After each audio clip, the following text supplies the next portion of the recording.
nabuo yung mga grupo sa market, nakakailanganin po yung boto ng mga voters ng Baguio kung gusto nyo ba o hindi i-develop ng SM ang market or hindi. Nasa sa atin po na nakatira dito sa Baguio na voters.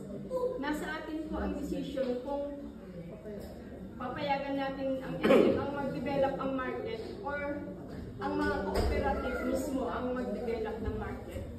O yan, ito ang kasagutan ko dyan, ano? Bakit ikaw na isang nakatalaga sa mayor, tatanungin mo yung mga maliliit, maralita? Dapat ikaw na naman nagdidesisyon dyan kung ano maganda. Hindi mo na dapat hinihingi sa mga tao yung opinion. Kasi sakop po yan eh. Oh. Ang mamamahala in check. Pag kinuha nila yan, bibigyan ka ng ilang kaya gagamitin na nila kanila yan. Hindi nila alam yun. Marami sa atin mga Pilipino ang hindi yan naman tiktik na in check.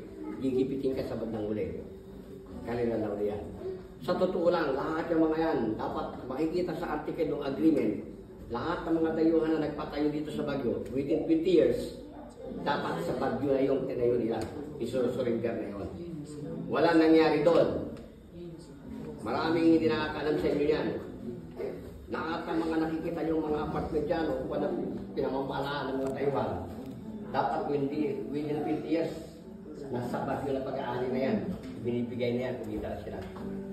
Pero wala nangyari doon. From agreement ni Dumungan hanggang sa ngayon, bulok ang sistema.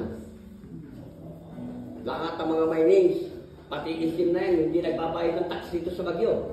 Baka hindi nyo lang. Oo, sa akin. O saan ngayon napupunta yun? Sino ang